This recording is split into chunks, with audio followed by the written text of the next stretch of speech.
Welcome to Qlick Podcast about people, property and places. I'm your host, Josh Kindred. Today we're live in Redcliffe HQ for Kindred Property Group. But this is our Qlick Podcast, and today we're joined by Antonia Mercorella. She's the youngest CEO ever of the REIQ in over 100 years.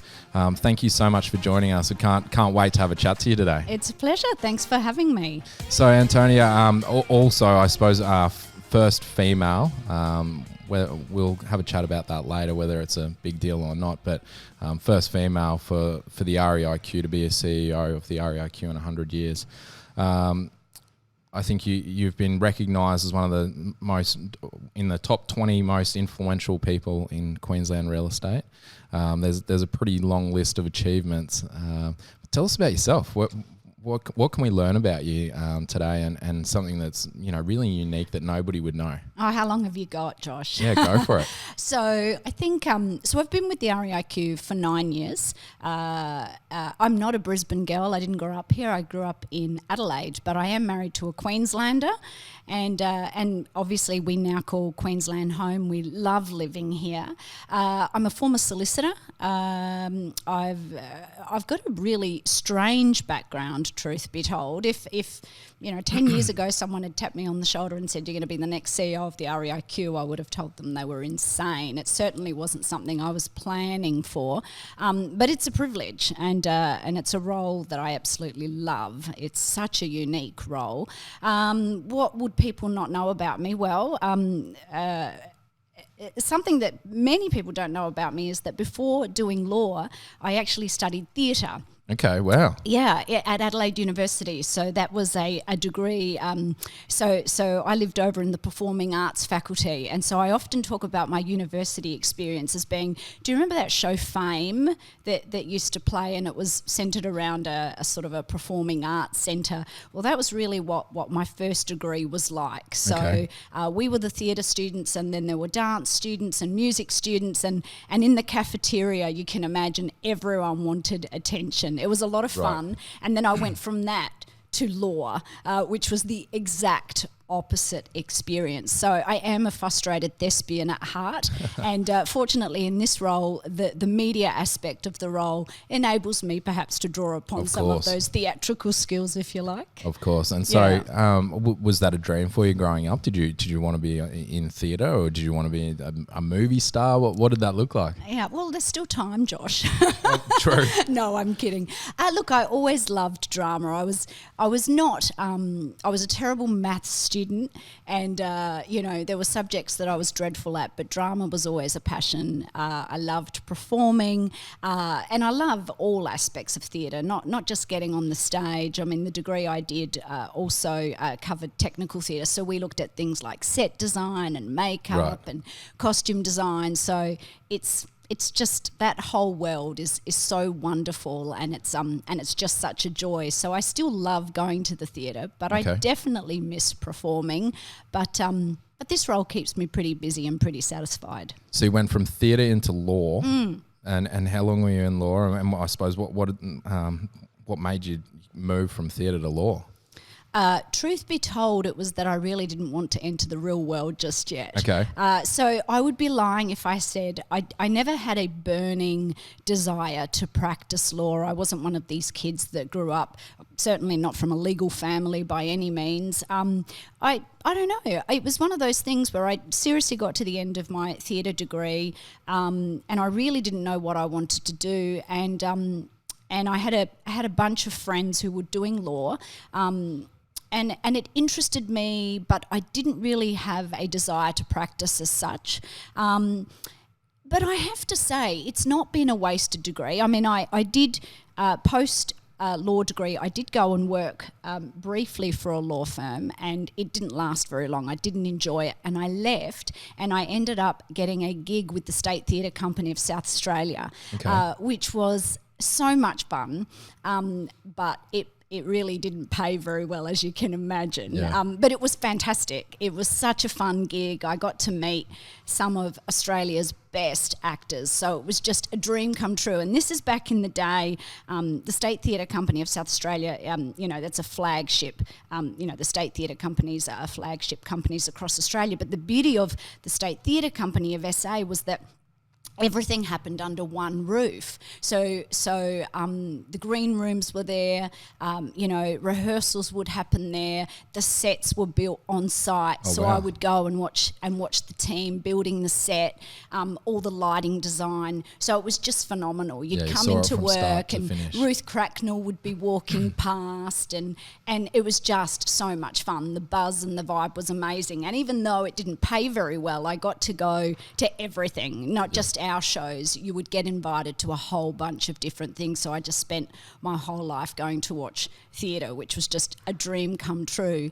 But then I guess reality kicked in and I thought, I've spent a long time at uni. Maybe I should think about something that earns me a little bit more money, and so I'm not just eating toast for the rest of my life. So I then went on to I didn't last long in the law, but then I went on to do some quasi-legal roles is how I would I've had breakfast describe with you, them. Antonia. You still eat toast.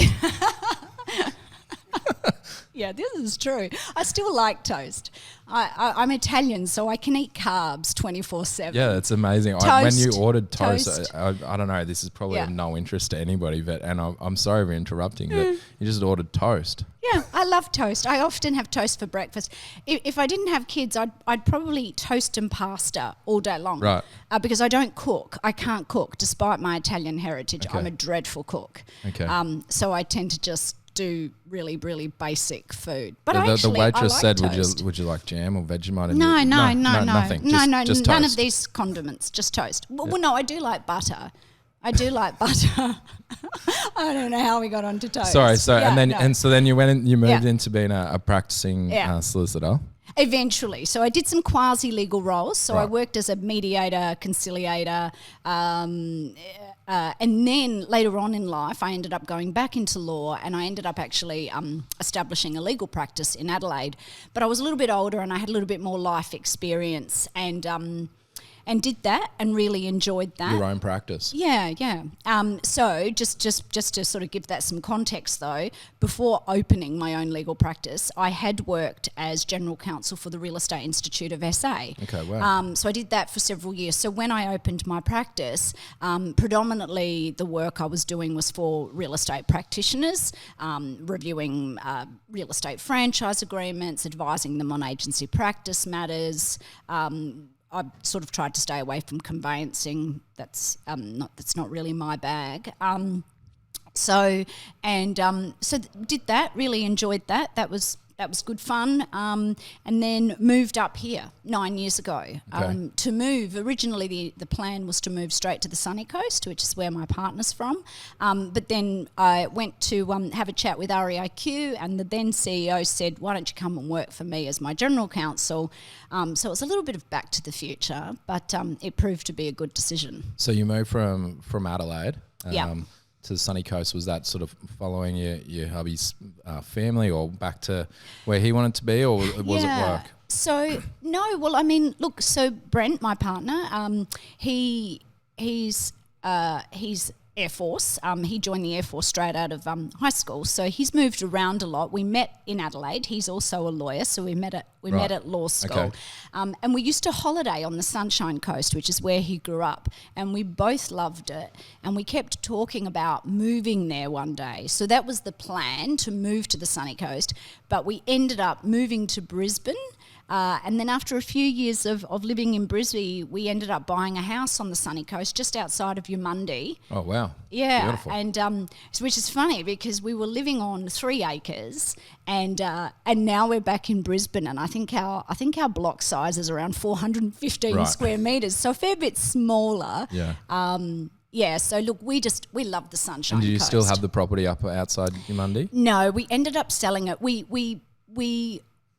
were really challenged because we really loved that property. It was a dream property, but 3 acres requires a fair bit of work, and And it was just really difficult. We did toy with the idea of keeping it as an investment, but we just decided it made more sense to sell. But we're actually looking at, we do want to buy an investment on the sunny coast, because ultimately we have a vision of retiring up there. Retiring there. Yeah. Okay. And so you and Brent, 2 boys? Yeah, so between us we have 4 kids. We have 2 children, and I have 2 stepkids as well, and they're all boys. Apparently on account of my past sins, yeah. So I've grown up in virtually an all-female household, bar my dad, because my grandmother, my dad's mum, lived with us when we were growing up. She actually raised my sister and I. So we were a very female family, and now I'm surrounded by boys. I'm the only female in the household. Which is interesting. Very good. Yeah. And so the boys obviously they go to school locally in Brisbane. Yeah. Your whole, I suppose your world exists now. Whereabouts do you live in Brisbane? So we live in Seven Hills, which is not a well-known suburb here in Brisbane. It's, I guess, in between Camp Hill and Norman Park. Yep. Nice and close to the REIQ, which is good given the amount of time I spend at work. There, yeah. Excellent. Yeah, Seven Hills. So sort of around that, you say, what's the neighbouring suburbs there? So Norman Park, Camp Hill, close to Morningside, Balimba. Yep. Yeah, south side. Yeah, excellent. Yeah. Okay, excellent. And so you see yourself staying there. You love the area. What's property like for you in that area? What made you choose that spot? If I'm honest, we based it purely on where REIQ was located. Wow. Yeah. So I know that sounds crazy, but we lived here previously in 2002. Okay. And so I knew I have no patience. I cannot bear being stuck in a car. And so when we moved back to Brisbane, when I became CEO of REIQ, I just said to Brent, it has to be close to work. And so it was purely about convenience. Having said that, it is a part of the world we enjoy. We often spend our weekends at Oxford Street.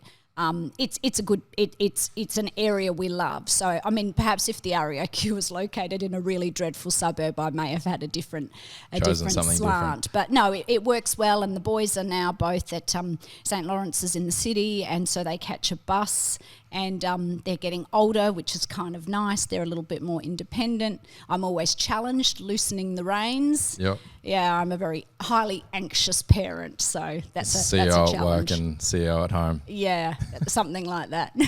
Antonia, tell us about your property journey, just purely because I imagine it's probably interesting to go from New Mundy to Seven Hills. What was your first home like? Do you remember, what was your first home experience like? So, look, what I want to say about this is I think journey is the right word. I mean, growing up in Adelaide, we lived in a really, really modest house in Adelaide in the northeastern suburbs. Okay. We were in a very Italian area. Yes. We had my grandmother across the road, and we had a lot of relatives around us because Italian migrants like to live close by. So we used to refer to it as Little Italy. And so really, really modest house. And here's the funny thing about that is that there were 5 of us living in this 3-bedroom house, and it never felt cramped. Wow. And there was only one TV room. So, now today we all want this separate area so that the adults can be in one area. Retreat, we never had that, right? And yet it never felt cramped, and it never felt small, or at least I don't remember. Maybe I've just forgotten with the passing of time. But I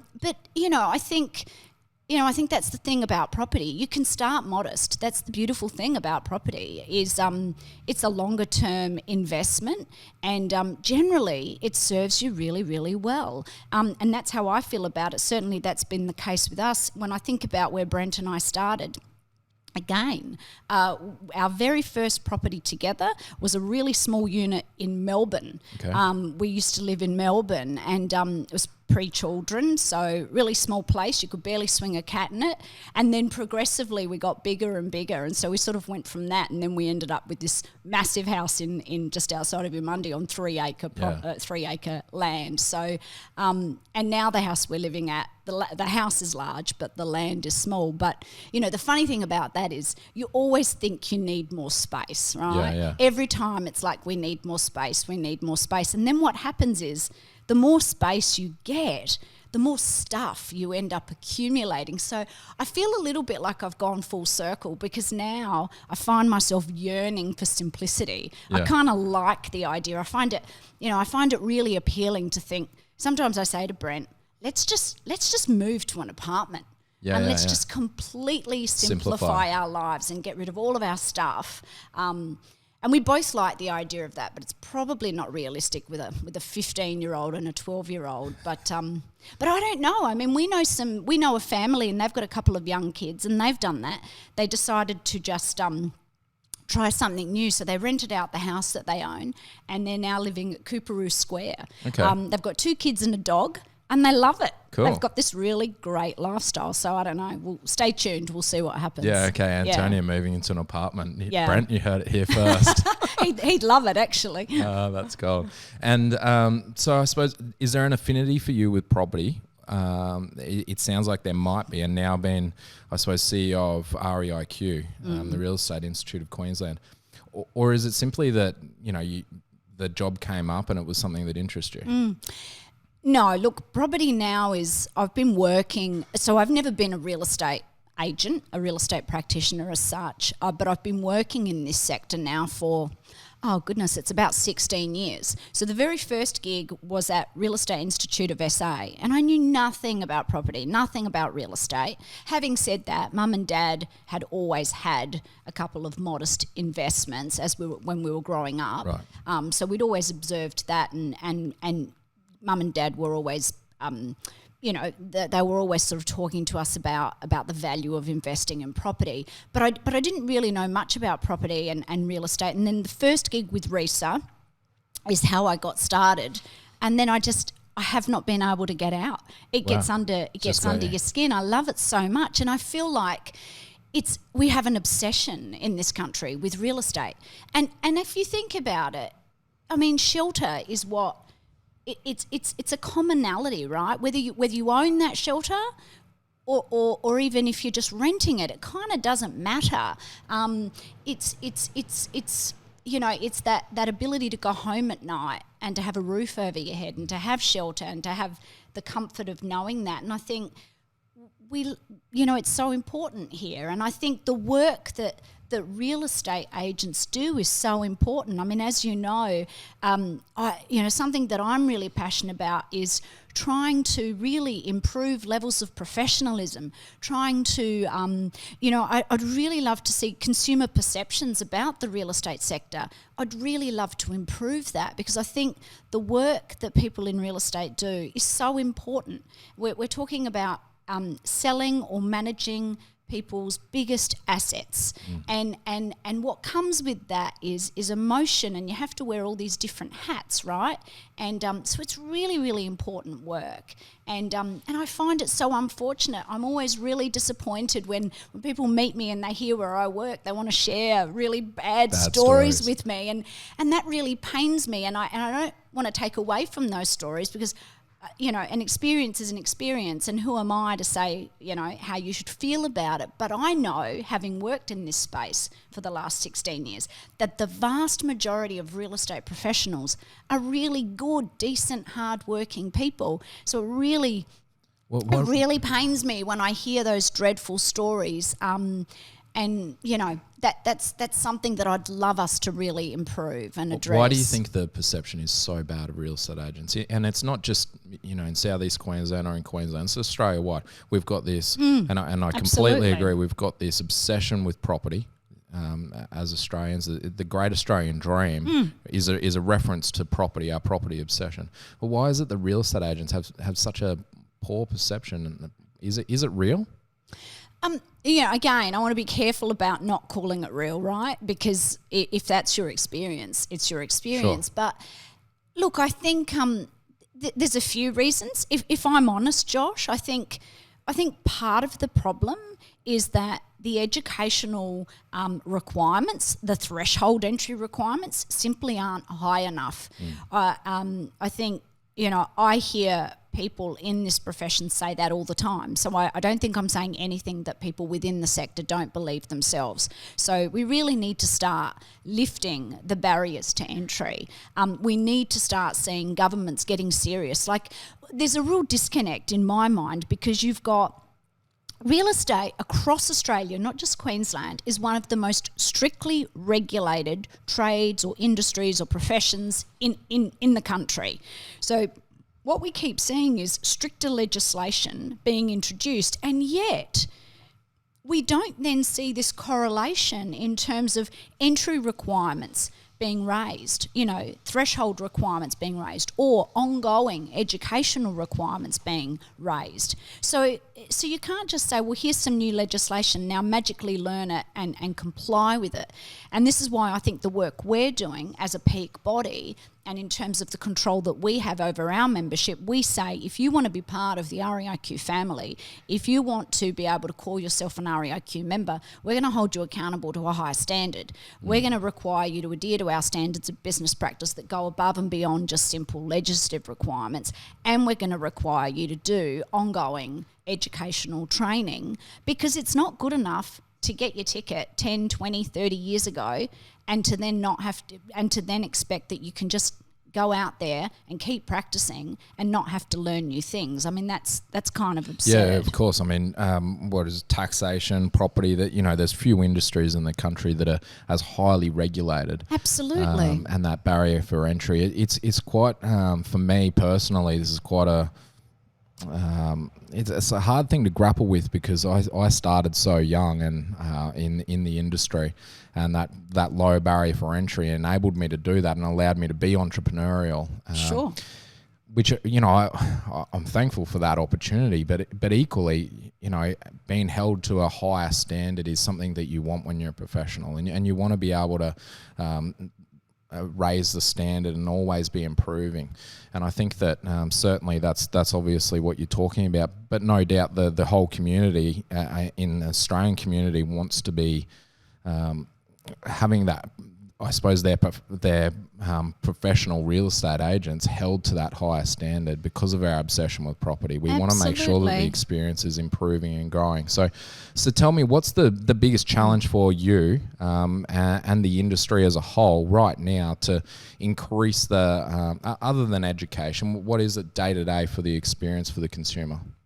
Well, I think education is always critical. And I think, if I'm honest as well, we need to start seeing real estate agents also lifting their game in terms of customer experience, right? I mean, when you look around, we're all talking about the same things. No matter what business you are running today, customer experience and meeting customer expectation has to be your number one priority, right?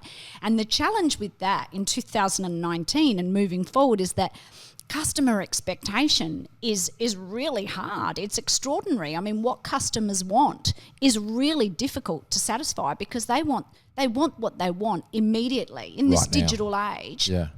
People expect to be able to get the information they need there and then.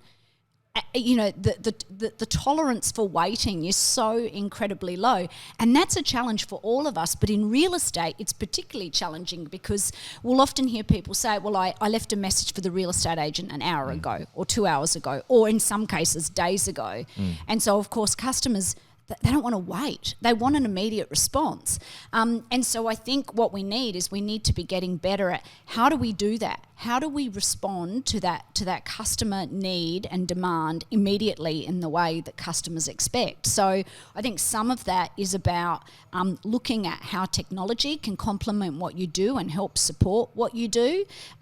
It's also about, something I will say about real estate agents is, particularly salespeople, and I want to be careful how I put this, Josh, but if I think about the way, and I'm generalising, but usually salespeople, they're really great at the face-to-face stuff. They're great at, if they're standing in front of you, if they're having a conversation with you, they're terrific in that moment. Perhaps, though, where they can fall down a little bit is in that detail. That's just not they're cut from a different cloth. That sort of boring detail is not necessarily where their strength lies. Sure. And that's the same for all of us. You have strengths and you have some deficiencies. So it's about recognising, what do customers expect? They expect me to get back to them really, really quickly. Maybe I'm not good at doing that, or maybe I'm just too busy to get back immediately. So it's about working out, how can I fill that gap? Is it with technology? Is it with getting some administrative support so that chunk of my role can actually be delegated to someone else who does that better? So I think that's some of the stuff we're seeing. And it's all driven back to the sector. consumer experience, isn't it? And Absolutely. You heard it here first. I suppose the CEO of the peak body for real estate agents in Queensland is saying that it's about giving a better consumer experience, and I think that is a challenge, but it's certainly the challenge that the whole industry is up for and always fighting for. It's Correct. just trying to get that balance right. Let's change gears a little bit. You've been to Adelaide. You've lived in and grew up in Adelaide. Yes. You lived in Melbourne. Lived on the sunny coast in Yamundi. Lived overseas. Overseas. Yep. Tell us about that. Tell us about the greatest places that you've been. Yeah. This is a podcast about people, property, and places. Tell us about some of the places and those experiences that, if you have that flashback memory that really are special places. So many. I think travel is an amazing thing. And every single place I've gone to, even if it's not been my favourite place to live, experience is so valuable. I think we love living in Brisbane. I think it's, I've said this many, many times. I think Brisbane is the most exciting city in Australia at the moment. There's no doubt in my mind. Wow. In fact, I lived here briefly in 2002. So you think Brisbane's the most exciting city to live in Australia? Hands down.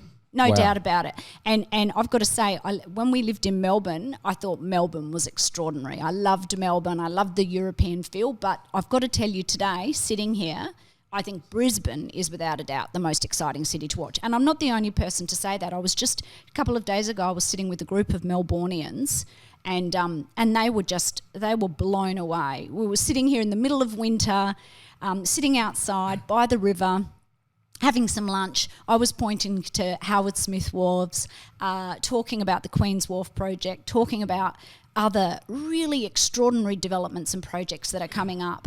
And we were all just saying how much Brisbane has grown and transformed. And I can see that, if I compare it to what it was in 2002, and back then I only lived here briefly for about 12 months, so it didn't last very long. But, just little things like I had moved here, I'd been living in Melbourne, and I hope I'm not offending anyone, but you could not get a decent cup of coffee back then. I've got to tell you, you would order a coffee and it would come to you in what looked like a milkshake glass. Right. It was ridiculous. I had to go and invest in an Italian percolator and make my own espresso. It was pretty dire. Whereas you look today and we've got coffee culture, we've got this laneway culture emerging, which is so exciting. The art scene is extraordinary. A couple of weeks ago, I took my kids to Goma to see the Ben Quilty exhibition. I mean, that part of Brisbane, that art scene, the live theatre, it's just so great. You've got all of these international brands coming to town. Queen's Wharf project, Brisbane's best kept secret, I've got to say. I don't know why we're not talking about that. Okay. It's so exciting. It's a game changer. Howard Smith Wharves, you've got the second runway, Cross River Rail. I could sit here talking all day about this stuff. So not only has Brisbane undergone this massive transformation, but it's still going. And when you couple that with affordability, housing affordability, which I'd love to talk about, when you think about the climate, the extraordinary climate, when you think about interstate migration, and the expected population growth, the great lifestyle, climate, all of those things, it's absolutely the most exciting city in Australia. Are people migrating here because it's the most exciting city in Australia, or what's the driver for that? I actually think the driver is predominantly affordability and lifestyle. Right. I really do. So the latest census data tells us that where a lot of that's coming from is New South Wales. Now blind Freddie can tell you, Sydney is hard, right? It's unaffordable. We all know that. It's a tough city to live in, and I like Sydney. I'm not bagging Sydney. I think it's a great city, but it's It's so heavily populated. It's hard work to live in Sydney, and it's really expensive to break into the market. And so we're seeing it. We're seeing so many Sydney-siders, families choosing to come here. There's just a sense of... that's the really beautiful thing about Brisbane, is that even though it's a really vibrant city, it still feels like you can move around reasonably easily. The lifestyle is so relaxed. The weather is phenomenal. So I think, it stands to reason that people want to come here. Sure, I think some people are coming here because they see that it's a city that's on the move, but I reckon affordability and lifestyle are the primary drivers. When you talk about affordability, what does that look like for the common family, the common Australian family? Absolutely. So I want to be really careful when I talk about affordability. I'm acutely conscious that affordability is such a relative concept, right? Like, who am I to sit here and tell you what's affordable and what's not? It's all relative. Sure. But if we just look at it in relative terms, and in particular, if we compare ourselves to Sydney and Melbourne, the affordability edge we have is just extraordinary. In Greater Brisbane, the median house price is sitting at about $525,000. I think that's what our last quarterly data told us. So I don't know the precise number, but it is over 90 suburbs in Greater Brisbane where the median house price is $500,000 or under. Wow. Where are you going to find that? Where will you find that in Sydney and Melbourne? And in some cases, these properties are, 15 k's from the city. Yeah. That's pretty phenomenal value. Close to great schools, parks, experience, culture. Correct. And then obviously if we start talking about apartments and units, that price comes down considerably. So I think when you look at that, it's difficult to see. I don't know what you could possibly find in Sydney and Melbourne that sits at that price point. It might be an apartment or a unit, but you are not going to get a house on a decent block size close to great schools for that kind of money. It's just impossible. Obviously in the Brisbane LGA, that median house price goes up quite a bit to $680,000, but again, still relatively affordable. And if you are prepared to go a little bit further afield, the value, your dollar just goes so much further in this city. So I think from an affordability perspective, it's just such great buying. So unit prices in Brisbane about to skyrocket now that you and Brent are about to move to the apartment scene, and I think that you've always been a great leader. You're a leader of and CEO of the Real Estate Institute of Queensland. You now manage a team. Prior to that, you were running your own practice. What's it like to manage a team, and what's it like to lead such a huge body of professionals? Look, it's a privilege. I say that really sincerely. It is such a privilege to be the CEO of a 101-year-old organisation. Sometimes I have to pinch myself. How did this girl from Adelaide end up in this role? So it's a real treat. The team I lead are extraordinary human beings. They're really good, committed people. And that makes an enormous difference. I'm very much, I don't like to lead by dictatorship. That's not my style. I'm a real team player. I don't like the idea of, just handing out rules and then sitting back. I like to roll my sleeves up and get involved. I love being visible. I love going to engage with the membership. I think the team we have, we're really clear on where we want to take the REIQ. Over the last 5 years, we've been working really hard to modernise the REIQ, to transform it. We talked earlier on about some of the challenges that the real estate sector's facing. We're facing those same challenges, right? So, yes, it's extraordinary to be in a position where we're 101 years old. There's a lot of benefits that come with that. There's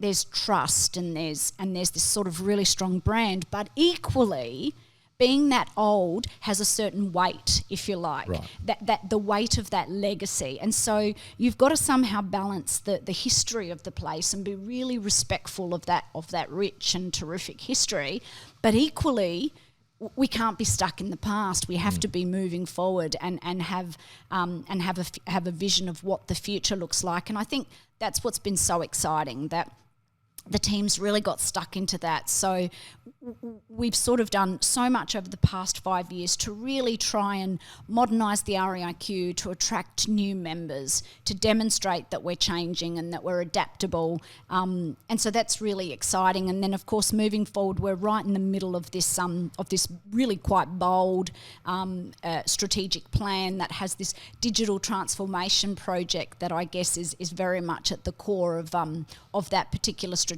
plan. So we've got quite a few new people in the management team with some new skills. So I think that's really important, right? You've got to constantly be thinking about, where are we trying to take this business? What's the plan? What are the steps? And do we have the right people in the business to be doing that? And that can be a really hard thing for a leader, because sometimes you have to make some tough decisions. You might have terrific people in your team, but you don't have the right group of skills to be getting to where you need to get to. So for me, it's such a pleasure, because the team that we have, they see the vision really clearly. We're all sort of working towards one common goal, and we're quite a diverse group of people with diverse skills, and I think we complement each other really, really nicely. So, it's great. I work with a really wonderful group of people. I get to lead a great group of people. There's no ego there, which is terrific and really, really refreshing. Open, honest discussions happen a lot at the REIQ. Right. Robust discussions, disagreements, really important, but it's great. We're on a really exciting journey. The business climate at the moment, with such technological revolution, I suppose is the only way to put it, requires business to be so agile. And you talk about that weight of 101 years, over 100 years of legacy. What's your go-to strategy to have your team all on the same page? And for a leader or a business owner, I think your go-to strategy is something that can resonate, not just for somebody that's at the top of a peak body, but even if you manage a plumbing business. What is it that Absolutely. Dealing with legacy in an environment where we need to be so agile? I think you have to. I think it's the same whether you're leading, every business. I mean, that's the interesting thing about where we're at today. Technology and digital, the digital age means that in many respects, it becomes a bit of an equalizer, if you like. And I think you have to be adaptable, and you can't actually afford to stop evolving. That's the really important thing. So I think you have to have a plan, but the reality is that, you used to see businesses developing 5-year plans. I just don't know how you could do this at the moment. A 5-year plan, you're flat out wondering what's going to happen next week in this environment. Yeah. So a plan is important, without a doubt. But equally, Josh, I think the risk is that you develop a plan and you just leave it there. That plan's got to be a living, breathing thing. You've got to re-examine it on a really regular basis, and you have to be prepared to challenge yourself and say, is it still the right plan? Because the hard thing is, once you've developed a plan, it's hard to then say, actually, I'm not sure that this is right anymore. That can be a really difficult thing to do, because it can bruise your ego. So there can be that confidence issue.